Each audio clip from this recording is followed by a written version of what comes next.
So I wanted to go over this tweet because I just okay, so here's what's going on. We're going to go over Afghanistan a little bit further today because people still don't get what's going on, and I'm a firm believer that the United States wouldn't leave without something in return. And now more and more things are coming out. So the U.S. reportedly gave millions to the Taliban, and this has been proven. And we're going to go back and look at an article that shows you how this was happening, how they were being paid to protect trucks and convoys, and also, of course, the poppy fields, the opium fields, right? But what's happening is this whole trend in independent media where I would call it more progressive media, still like blue checks like Ryan Grimm. And then, of course, you have Jordan on status, who has been having terrible analysis as of late. People always point out, he does great on the ground work. But when it comes to analysis, it's a little off or a lot off. And he said, I don't say it often, but credit to Joe Biden, courageous decision on Afghanistan. Now we'll have to see if all American troops are actually withdrawn rather than have the troops, quote, leaving Iraq with thousands and hanging around for a decade. In his tweet, he pretty much recognizes that they're not really leaving, right? There are leaving. A lot of them are leaving, but there's a vast amount that are mercenaries and a vast amount that are returning there, about 7,000. And, well, Afghanistan. They're not leaving Afghanistan. So here's another example of giving credit to Joe Biden where Joe Biden doesn't deserve it, right? And I'm going to go over again why Joe Biden doesn't really deserve credit. Here he is, Kyle Kalinske. If Biden also pulls out of Iraq, I'll offer my services as White House press secretary. Wow. So now they're like, wow, Joe Biden, he's so great. Let's get him to, which is a good thing. If Joe Biden were to pull out of Iraq, that's a good thing. Sean P. McCarthy. Biden really is trying to make it 2-for-2 on Catholic presidents assassinated by the deep state. This is people who mock the deep state all the time, who don't even know what the deep state is. And now they're talking about Joe Biden being in opposition to the deep state. I mean, for me, it was just comical. I'm like, is this a joke? Because Joe Biden is BFF with the deep state. Joe Biden has voted for every single war. He is not this based hero they're trying to make him out to be. And for you boomers, based is like, like I'm cool. I know, but you act like one. I'm Generation X. I know you are. Forgotten generation. You are forgotten. All right. And I just think, look, Biden, like I said, Biden, there's 7,000 mercenaries, 7,000 troops and other mercenaries that are staying in Afghanistan. Again, the U.S. wouldn't leave without a deal. Again, the Taliban was created by Pakistan and the CIA to its current form, meaning they were radicalized to be in its current form. The United States has supported moderate rebels in the Middle East, then and Al-Qaeda as well, and then, of course, the Taliban.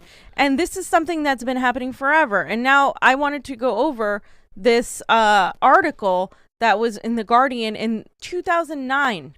Do you want to read your tweet first? Or No. Okay. And this article goes how the U.S. Army protects its trucks by paying the Taliban. And I'm going to specifically point out to the pictures, Johnny, that I had, because it's a pretty long article. Basically, in the article, they talk about these two groups that are making money off of pretty much protecting U.S. trucks and convoys that go there, right? And I'm just going to read this part here where it says, welcome to the wartime contracting bazaar in Afghanistan. It is a virtual carnival of improbable characters and shady connections, with former CIA officials and ex-military officers joining hands with former Taliban and Mujahideen to collect U.S. government funds in the name of war effort. In this grotesque carnival, the U.S. military's contractors are forced to pay suspected insurgents to protect American supply routes. It is an accepted fact of the military logistics operation in Afghanistan that the U.S. government funds the very forces and it cut off American troops are fighting. Okay. So then it goes on to say it's a big part of their income, one of the top Afghan government security officials admits. In fact, U.S. military officials in Kabul estimate that a minimum of 10% of Pentagon logistics contracts, hundreds of millions of dollars, consist of payments to insurgents. I mean, this is in 2009, by the way, right?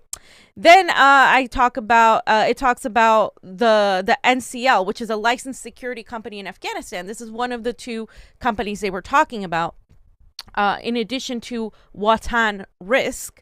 And this holdings, NCL Holdings, is mostly notable for in Kabul is identifying its chief principal Hamad Wardak, who was the son of the Afghan current defense minister of that time, right? This is 2009.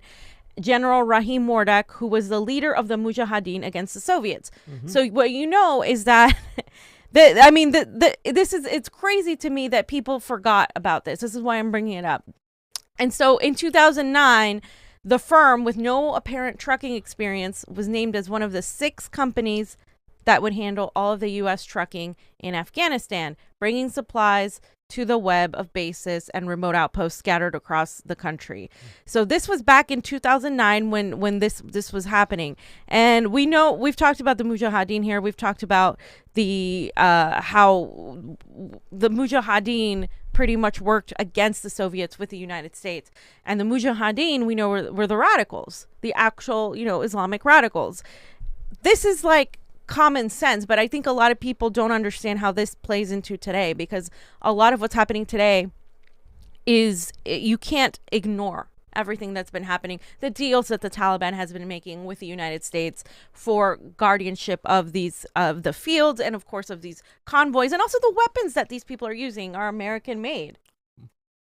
And I just wanted to also the last part, I think, here about the military, because the amount of money that the military spent, each of the military 6 trunking contracts was bumped up to $36 million, or a total of $2.2 billion. And just to put it in perspective, right? To put this in perspective, that's a 2-year effort. A 2-year effort to hire Afghan trucks and truckers was worth 10% of the annual Afghan gross domestic product. NCL, the firm run by this defense minister's well-connected son, struck gold. So this is what kept the U.S. military efforts alive in Afghanistan. And they said, quote, "We supply everything the Army needs to survive here," one American trucker executive said. "We bring them their toilet paper, their water, their fuel, their guns, their vehicles." And then they said the real secret to trucking in Afghanistan is security on perilous roads controlled by warlords, tribal militias, insurgents, and Taliban commanders. The American executive that the journalist talked to said the Army is basically paying the Taliban not to shoot at them. It is a Department of Defense money. This is what our Department of Defense is paying them. And basically they're paying people in local areas, some warlords, some politicians in the police force, to move their trucks throughout the area. This is why this shit matters, because we have been the Department of Defense has been paying for this to happen, because U.S. interest was in the opium fields, it was in the weapons, it was in moving weapons and transporting them. But in addition, I just want to point out this tweet that this woman had. Her name is Nar Adli, and she said by 2014, Afghanistan was producing three times, guys, as much opium as it did in the year 2000. By 2014. By 2015, Afghanistan was the source of 90% of the world's opium poppy. This happened while U.S. military was supposedly guarding the fields. And they were guarding the field for ourselves. Yeah. And now we have an opioid crisis in America. I just want to remind people that when the Taliban took over, they started burning the fields left and right. This is an ultra-conservative, theocratic, principle. Like, oh, it's the drugs, we're going to burn all this shit and stuff like that. So they burned them all down. And that was part of the argument where a lot of people said the other day, fam, when you're like, some type of deal was made. A lot of people think, and people have been pointing this out, and I've been seeing this all over the intranet, that they think they made a deal for the opium fields, that they somehow convinced the Taliban, like, hey, if you want us to leave, you got to protect the fields for us and let us have this crop. So, the Taliban's one of those groups that they are strong on their principles. Even if they don't like what's going on, they'll say, fuck you, we have God on our side, that's it. Like I said, they're ultra theocratic. So this might have been something over the course of these 20 years to eventually say, okay, listen, we need international support. We're going to have to give the Americans their poppy fields. We don't know. This is just kind of guessing. But this is an area, when you talk about 90% of the poppy coming out of there, the opium coming out of the poppy fields, this is something to really have to really think about over here when we're talking about deals being made. I'm sorry, go ahead, fam. No. Yeah, I mean, that's exactly. You can't ignore this like it's in a separate, it's a separate thing. It's all connected as to what could be the potential reason. You have to ask why right now. Why are they making this deal? And people who think that Joe Biden is cognizant enough to make this decision on their own are out of your goddamn mind. Oh, but it's because mainstream media is attacking him and blah blah blah. I'm like, yeah, this is all part of the theater. The neocons are gonna say he's not, America enough, and then the liberals are gonna be like, oh well, we have to protect the women, and so of course, this is actually perfectly in line with how the media propaganda machine responds. The question is, are you asking why? Are you asking so many other factors that the money, right? Because it's always about following the money too. Yeah, it absolutely follow the money. And that's something that's really like, we're not talking about this to say, oh, look at these smart, stupid opinions, these smart people making dumb opinions about Joe Biden. It's not about that. Not about, because a lot of people say we're very cynical and we can't even take a victory when it comes our way. But we've showed you videos of Joe Biden pushing for nation building as we were calling it in live time. We're like, he goes, it was never about nation building. I'm like, you're lying. I got a video of you in 2007 saying about, well, let's go with our NATO allies to go in there and help build up Afghanistan. You know what I'm saying? After pushing for a surge. And that's the thing that just blows my mind. Now we're going to give him credit for a war he was for before he was against. And yet the thought process, fam, of thinking that he made this decision on his own. Guys, it was so bad that the moment we left, the Taliban was at the gates. It was like Vietnam all over again. That's how bad we failed. And the fact to think like he made a choice like we were going to stay there, no, it was that bad. We were losing. The American forces and the Afghan government were losing territory after territory after territory. This was inevitable. This wasn't some just like, oh my God, I'm going to go against the will and I'm going to pull people out of Afghanistan. Yeah, that's what they think it was. It's disgusting. And I wouldn't even go as far as to compare it to Vietnam because I think that was a little bit different. But like what I am saying is, I think there was. For me, I think there was some sort of deal made, and that's why they let them take over. I don't think the United States was obviously losing in terms of they weren't gaining anything out of this, and they were just, spending money. Yeah. But I also think that there's a reason and some sort of deal made that this happened. Now, the next thing I think I wanted to talk about was the just bold journalism from The Intercept. This is what I mean by, you would think that this is great work, right? From The Intercept, you would think like, oh, this is amazing, blah blah blah. But of course, our friends and us, and we see through a lot of the bullshit. So Ryan Grimm's Intercept, and I think this was Ken Klippenstein and Sarah Sirota who wrote this. The Taliban have seized U.S. military biometrics devices. The Taliban have seized. How the hell did the Taliban get a hold of these devices? I mean, you're telling me that the U.S. intelligence agencies who they left them. are responsible for toppling governments all over the world, pushing mass surveillance on Americans, are really just going to leave devices for the Taliban to seize? You think so? They're just gonna leave it for them to seize? Of course, they had a specific reason for freaking leaving them. Obviously, I wonder if they know how to use them too. I wonder if the Taliban is somehow just well versed in using these devices. And biometrics devices, just in case you don't know, are devices that measure like your eyes and like just you can identify somebody through the retina. Breathing, all these things. Like, it's related to your biology. They should cross out the seized and just put found. Yeah. The Taliban have found U.S. military biometrics devices with instructions how to use them. So it's laughable because this whole time they're talking about the devices, and I'm just going to say that these are known as HIIDE, the handheld interagency identity detection equipment. And again, here it was seized during the Taliban's offensive, according to a Joint Special Operations Command official and 3 former U.S. military personnel. U.S. military personnel work for the U.S. military, and state agencies. So you're going to get something very much PR approved. Exactly. As a journalist, you have to go a little bit further than that. Anyway, so they scan, fingerprints, look at your iris. It's very, deep state type of technology, which is interesting because they do use that on Americans.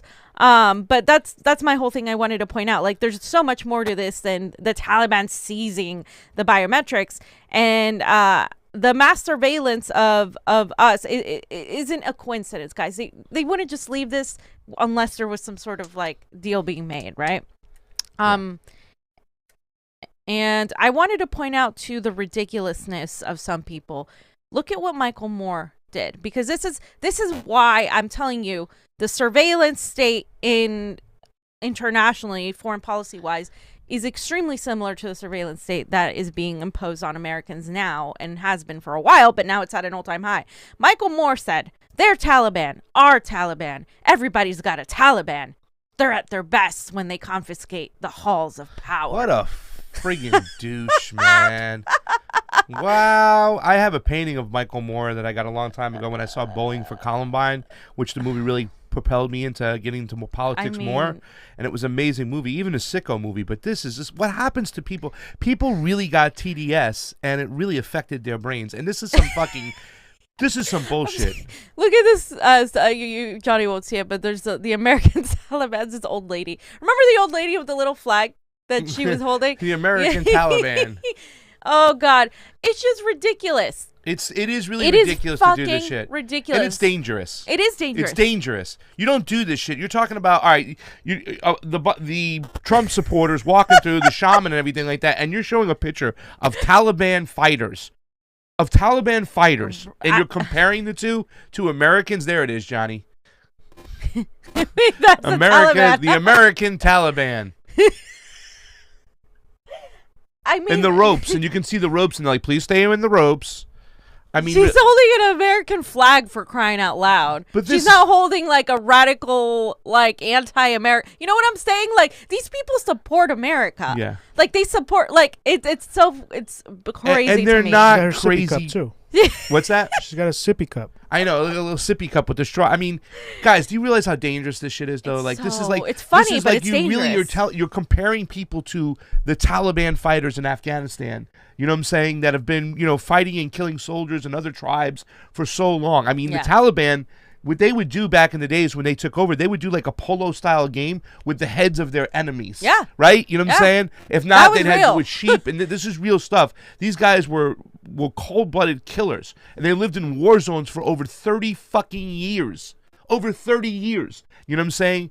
And you're going to compare them to the people walking in the Capitol? Michael Moore, shame on you. And not only that, he's using state agency talking points, because you know who compared the insurrectionists, quote unquote, on January 6th to the Taliban? That was like the state agencies. The department released the bulletin where they were comparing the Taliban or the Trump supporters to the Taliban and to any Al-Qaeda type of terrorists. They directly compared them to that. And then guess what? Where that whole narrative was spun? It was spun on MSNBC, on CNN, where they were saying, oh, yes, these are the same. That's the same exact narrative that he's spinning. And it's dangerous because now anybody that somehow challenges power is labeled as a domestic violent extremist. So now we're all pretty much in this whole thing. And when you validate that, you're validating these state agency talking points. You're pretty much saying that any sort of opposition to the government is now comparable to the Taliban, which is absolutely ridiculous. Unless you get in line and capitulate, you're now the enemy. And what it does is make the people on the right, Trump supporters, go, look at BLM. They're terrorists. They're burning down everything. You know what I'm saying? Right. So now you got both sides going just demonizing each other to the fullest extent, and then we got people like us in the middle going, guys, stop, they're doing this to you guys, they're pitting you guys against each other. Yeah, you guys are different in ideology, but you're not cold-blooded killers here. You know what I'm saying? You're not each other's enemy, the enemy of the people above who are making us play into the divide and conquer playbook. Stop. And I just wanted to mention, too, the virtue signaling coming from, of course, the usual suspects. Now, here, Ilhan Omar. Oh, we love her. So here it is again. right? How many more lives, American lives, is it worth? How many endless rows of headstones at Arlington National Cemetery? Thank you, Mr. President, for learning from past mistakes and for clearly articulating the costs of endless war. I can't believe they're like giving this guy credit. Yeah, but that's the whole point. Because they had to make Biden look like, oh, well, look what Biden did. He took our troops out of Afghanistan. Trump didn't do that, even though they were all bitching when Trump was trying to do it. Yeah. And he fought against the mainstream media and everybody that wanted him to stay for women's rights. Yeah, so you see how they're playing, especially the progressives who are like, oh, but you wanted them to leave, so see, they're leaving. But they're not telling you the behind-the-scenes deals that were made and all of this that was planned this way. So Biden just did this out of the kindness of his heart, right, by himself.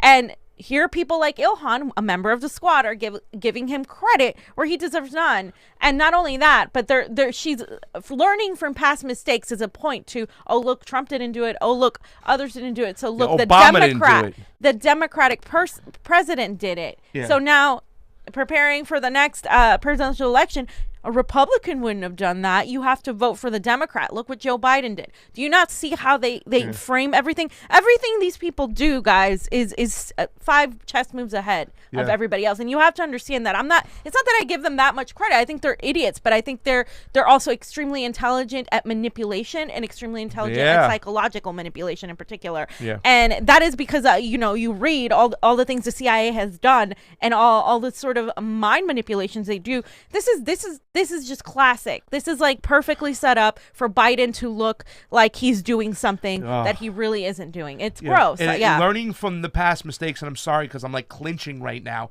and I'm just like fucking grinding my teeth here. What he learned from his past mistakes? Right. He gets his past mistakes, this motherfucking warmonger, and Ilhan Omar.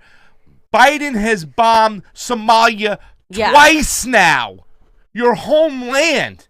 And you want to sit there and say, thank you, Mr. President, as he's bombing a bunch of nomads in Somalia?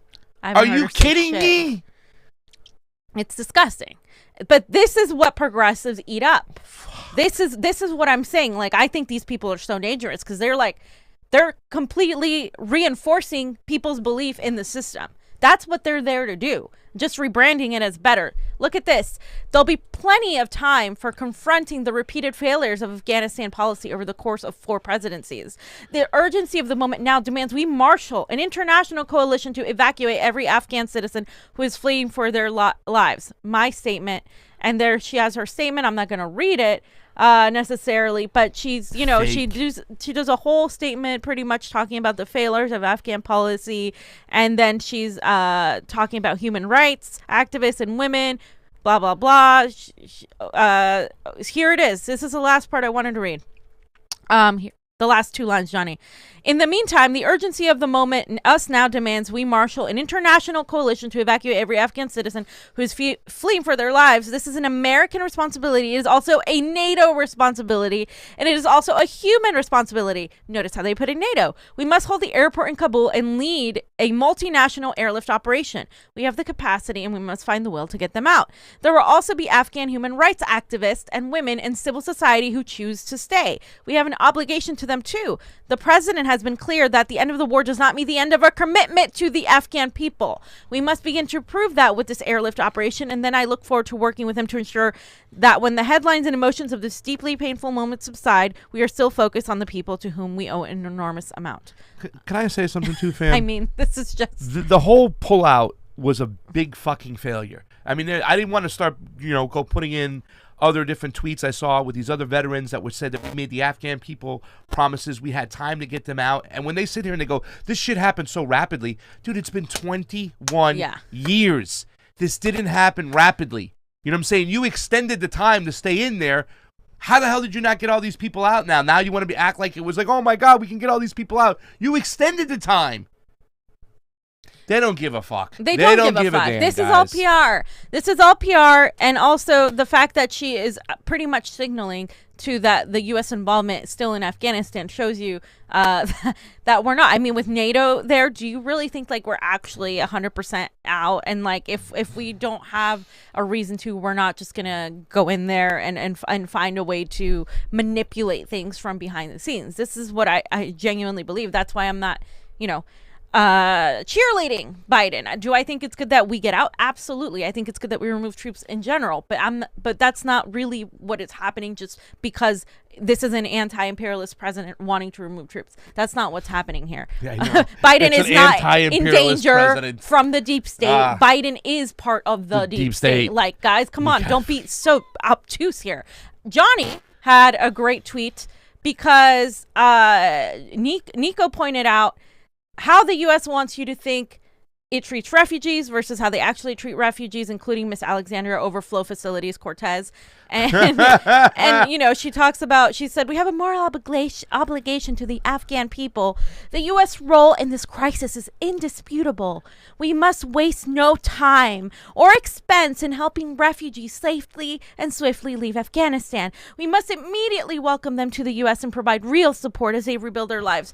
And of course, Niko put the picture of the influx facilities. Yeah. And Jonny says, Jonny, read the tweet. Go ahead, buddy. No, you want me to read it or Jonny? Okay. Right. Those crossing the border are fleeing countries that helped U.S. destabilize as well.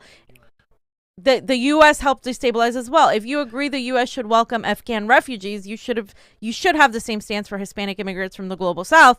Better if U.S. never destabilized their homes in the first place. Agree. Absolutely. So they go from situation and issue to try to virtue signal, right? When it was politically convenient, AOC and the Democrats were virtue signaling to the Latino community about immigrants and kids in cages because they wanted people to vote for Joe Biden because Trump was putting kids in cages. Joe Biden's doing the same exact thing. They shifted the name to influx facilities. Here we have the Afghanistan situation. The same thing is happening. They're like, oh, they didn't even give it two crap. I've never heard AOC talk about Afghanistan ever until now, right? And so now, the momentum is there. Let's focus on the refugees. Not saying we shouldn't help refugees. Obviously we should, but it is the political manipulation, the convenience that they're using to weaponize emotion in people to say, look at us, look at the difference we're making in people's lives. The Democratic Party, yay. Again, here is another member of the squad reinforcing your belief and your trust in a failed party. In a two-party illusion that we live in, and in an empire, in imperialism. She's reinforcing your belief that this can be mended in this way. Sorry, my bad. My bad. Pedro agrees because he's upset, and it's the symptom. Refugees are the symptom of the actual policy that's going on, and we don't talk about the issue of imperialism and how it leads to mass migrations to the United States, and that's something we need to focus on. And as Joe Biden's got in there, I didn't think he can amp up the regime change mentality in Venezuela. He's amped up regime change mentality in Nicaragua. He's even put themselves in positions for El Salvador, poking at their government now to usher in a regime change when they're ready. Who knows what's going to happen in Peru? So we should talking about what's actually going on. And Biden has been worse. I didn't think it could be possible, but he's been worse than Donald Trump in the global South. So we should really be calling out what he's doing right now, so we won't have the refugees. And just the last two really quick things right here when it comes to this, before we get to look at the Afghan papers. We have our guest coming on soon. Ron Paul said this 10 years. He said 10 years ago, if we don't pull out right now, we had a vote on the floor to defund the whole war. If we don't pull out now, we'll be there for another 10 years. Ron Paul 10 years ago. And what happened? 10 years. And now here's his son 10 years later on the floor trying to defund the Afghan war again. Got a vote on the floor. Both time, fam, it fell on deaf ears. Here we go. So we continue to pour good money after bad into Afghanistan, hoping that the outcome will somehow change, hoping that maybe the first 20 years will produce better results than the last 20 years did. This NDAA, this defense authorization that we're debating here in the Senate, even has a sense of the Senate in it, opposing a precipitous withdrawal from Afghanistan. We've been there for 20 years. How can we characterize withdrawal after 20 years after we defeated the enemy as precipitous? It's crazy. The American people say, come home, and this is your chance. Many people have said we should end the war. Today you get to vote. Are you for staying in Afghanistan for another generation? Are you for continuing a war that has lost its purpose? Today we get to vote. Up or down, are you for the war or against the war? Does the war still have a mission? The American people know better. They are ready to declare victory and come home. It's why.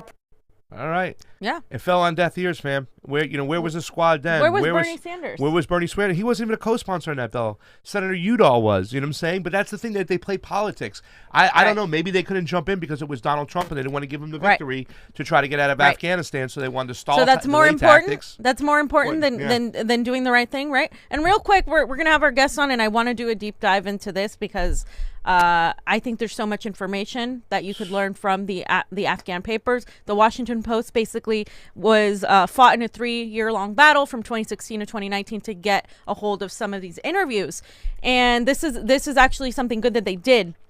And I just wanted to point out that a couple of quotes from this. If you just go down to like the 5th paragraph, they said, "We were devoid of fundamental understanding of Afghanistan. We didn't know what we were doing." This is from Douglas Lute, a 3-star Army general who served as a White House Afghan war czar during the Bush and Obama administrations. He told government interviewers this in 2015. He added, "What are we trying to do here? We didn't have the foggiest notion of what we were undertaking. Then, if the American people knew the magnitude of this dysfunction, 2,400 lives lost," Lute added, blaming the deaths of U.S. military personnel and bureaucratic breakdowns among Congress, the Pentagon, and the State Department. "Who will say this was in vain?" And guys, it goes on. You guys can read it. It's they actually have the link to the actual documents that you can look at.